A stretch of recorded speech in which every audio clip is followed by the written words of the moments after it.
नमस्कार सर्वांना. शब्द जपून, तोलून, मापून वापरले पाहिजे. कारण शब्द हे दुहेरी हत्यार आहे.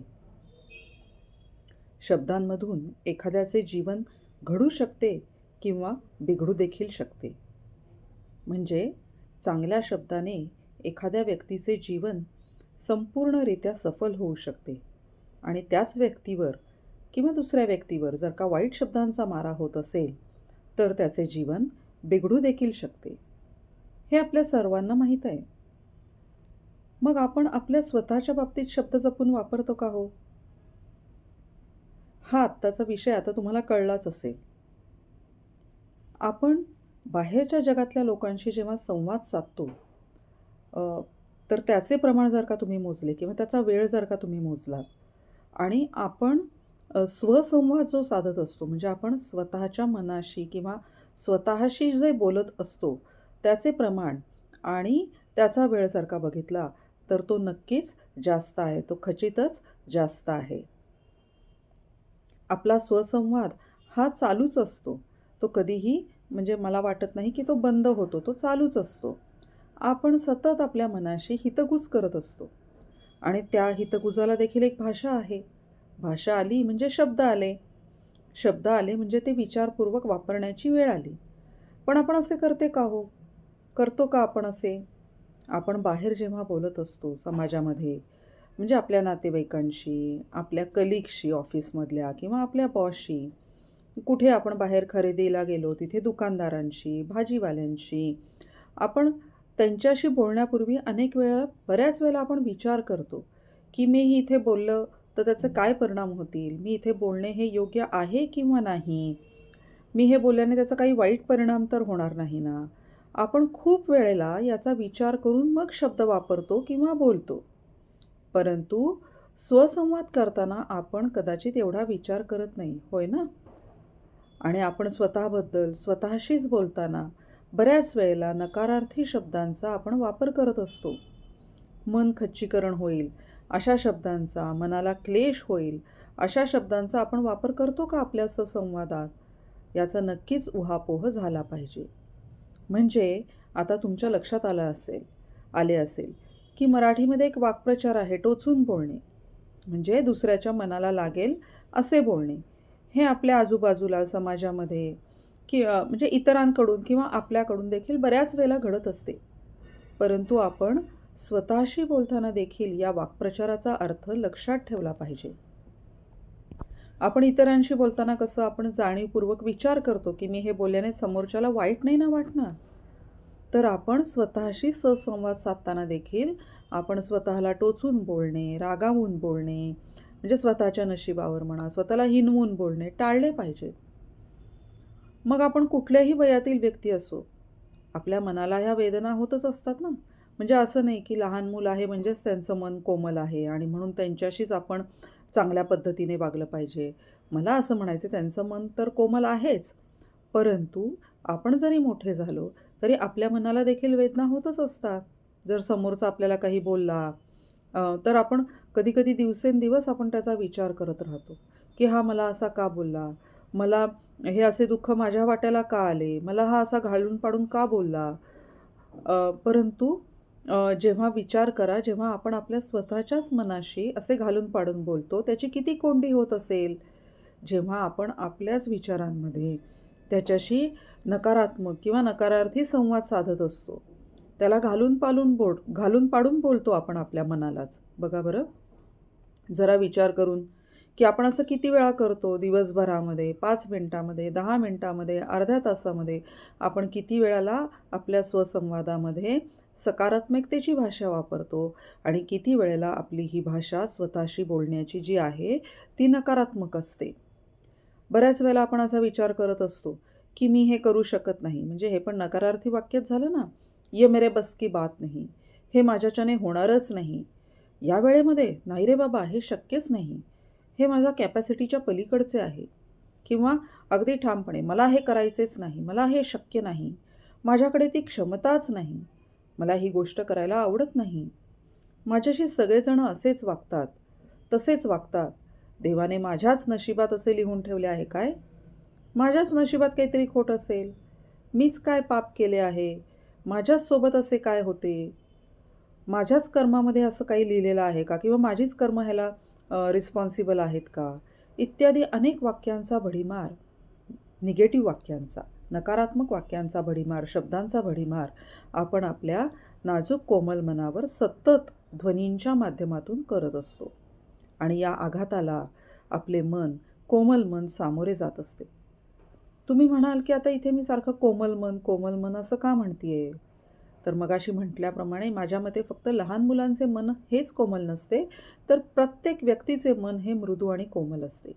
प्रत्येकाला सुख-दुःख होते. बघा बरं, सुख झाल्यानंतर आपण हसतो किंवा आपल्याला दुःख झाल्यानंतर प्रत्येकाच्या डोळ्यामधून अश्रू, भावना वाहत असतात.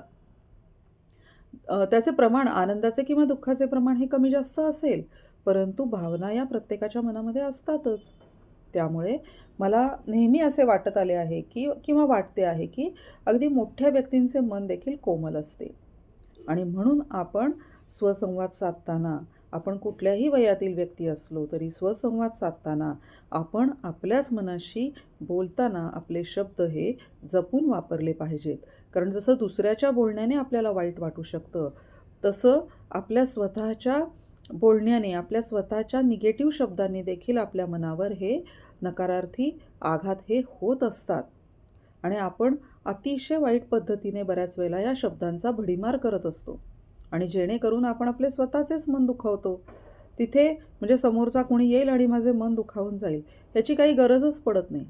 आपणच आपले स्वतःचे मानसिक खच्चीकरण करत असतो. तेथे दुसऱ्याने आपल्याला हे तू करू शकत नाहीस, हे तुझ्याच्याने शक्य नाही, हे सांगण्याची देखील गरज उरत नाही. कारण आपणच आपल्या मनाला सांगतोय. आपणच आपल्या मनाशी नकारार्थी संवाद साधतोय. आपणच आपलं ठरवून टाकतो. आपणच आपल्या या शब्दांनी आपल्या मनावर बिंबवतो आहे. आघात करून आपण काय करतो बरं? आपल्या मनावर कोरतोय किंवा बिंबवतोय. आणि मी मागच्या व्हिडिओमध्ये म्हटल्याप्रमाणे प्रत्येक गोष्ट जी कृतीत उतरते ती प्रथम विचारांच्या पातळीवर घडते. तिथे असते ती.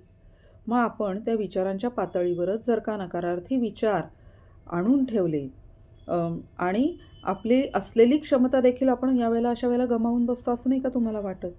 कारण आपण सतत आपल्या मनाला सांगतोय की नाही, हे माझ्याच्याने शक्य नाही, हे तुझ्याच्याने शक्य नाही. आणि जर का अशा पद्धतीच्या नकारार्थी भावना मनामध्ये आपण सतत आघात करत राहिलो, शब्द वापरत राहिलो, तर नकारार्थी विचारतच त्याच्यातून उगम पावणार आहेत. म्हणजे आपण मनाला जर का सतत पॉझिटिव्ह काहीतरी सांगत राहिलो, सकारात्मक सांगत राहिलो, तर त्याच्यातून काहीतरी सकारात्मक उगवेल. परंतु जर का मी सतत माझ्या मनाला हे शक्य नाही, असं नाही म्हणलं, तर आपल्या हातून चांगली कृती घडेल का? किंवा त्या पद्धतीची कृती घडत नाही. का घडत नाही आहे? ह्याचा आपण सर्वप्रथम जो विचाराच्या पातळीवर आपण जो नकारार्थी विचार केलेला आहे, तिथे त्याचा उगम आहे.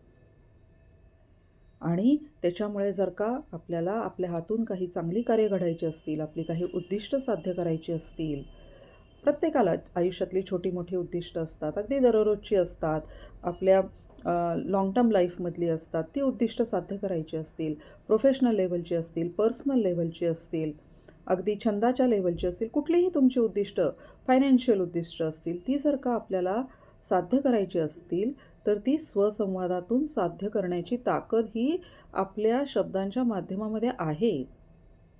आणि आपल्याला तिथे काम करण्याची खूप गरज आहे. आपले शब्द, आपले ध्वनी हे चांगले सकारात्मक वापरण्याची खूप गरज आहे. आता ह्याचं एक साधं उदाहरण देते. आपण जर का एखादं गाणं दररोज मोबाईलवर किंवा टीव्हीवर ऐकतोय किंवा अगदी नकळत, ऐकत पण नाही आहे, नकळत त्याचे बोल आपल्या कानावर पडतायत, तर ते आपल्याला पाठ होतात की नाही? त्याचप्रमाणे नकारार्थी संवादाचा परिणाम नकळतपणे आपल्या मनावर, म्हणजे आपण मुद्दामून नाही करत आहे. त्या रागाच्या भरात, त्या भावनेच्या भरात, त्या आवेशाच्या भरात आपण म्हणतो नाही, हे शक्य नाही आहे. परंतु या नकारार्थी संवादाचा परिणाम कळत नकळत आपल्या मनामध्ये बिंबवला जातो. त्यामुळे आपल्या सर्वांना स्वसंवाद साधताना देखील शब्द जपून वापरणे याची सवय लावून घेतली पाहिजे. मी दुसऱ्यांचेच नाही, म्हणजे दुसऱ्यांबरोबर बोलतानाच नाही, तर माझ्या स्वतःशी बोलताना देखील सकारात्मक चांगले शब्द वापरेन, आणि जेणेकरून माझ्या मनाची ताकद वाढेल आणि त्याचं खच्चीकरण होणार नाही याची काळजी घेणं हे आपल्याच हातामध्ये आहे. आणि मग माझे विचार जर का सकारात्मक असतील, मी माझ्या मनाला उभारी देणारे शब्द जर का वापरत असेन, तर त्यावेळेला माझ्या हातून आपसूकच चांगली कृती घडणार आहे. माझे जे काही उद्दिष्ट आहेत ती मला साध्य करता येणार आहे. याची जाणीव आपण सर्वांनी ठेवली पाहिजे. आता ह्याचं अगदी साधं सोपं उदाहरण आपल्या घरातलं आईचं आहे. जेव्हा 1-2 दिवसांनी सण असतो आणि तिला गोडाधोडाचा स्वयंपाक करायचा असतो, म्हणजे त्या दिवशी, सणाच्या दिवशी, तरी देखील ती 2-3 दिवस अगोदरपासून घोकत असते. सारखी सतत ती म्हणत असते, की मला हे करायचंय, ते करायचंय, हे आणायचंय, ते आणायचंय आणि आपण आईला रागावून म्हणतो, "अगं आई, अजून 2-3 दिवस आहेत आणि तू त्याचं किती वेळा तेच-तेच घोकतेयस? तेच-तेच नको बोलूस बरं."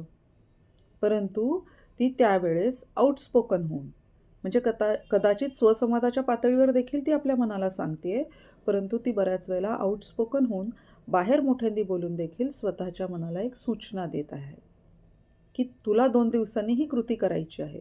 ती सतत आपल्या मनाला एक जाणीव करून देते, की तुझ्या हातून 2 दिवसांनी ही चांगली कृती घडायची आहे आणि ती स्वतःच्या मनावर ती गोष्ट बिंबवत आहे.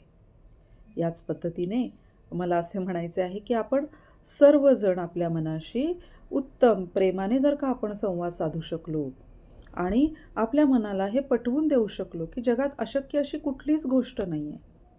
आपण सर्व गोष्टी करू शकतो आणि हे सर्वप्रथम बाहेरून आपल्याला कोणीतरी सांगण्याच्या ऐवजी आपल्या स्वसंवादातून, आपल्या भाषेच्या माध्यमातून, चांगल्या शब्दांमधून आपण जर का चांगले आघात आपल्या मनावर केले, तर जगामधल्या सगळ्या गोष्टी आपल्याला शक्य होणार आहेत.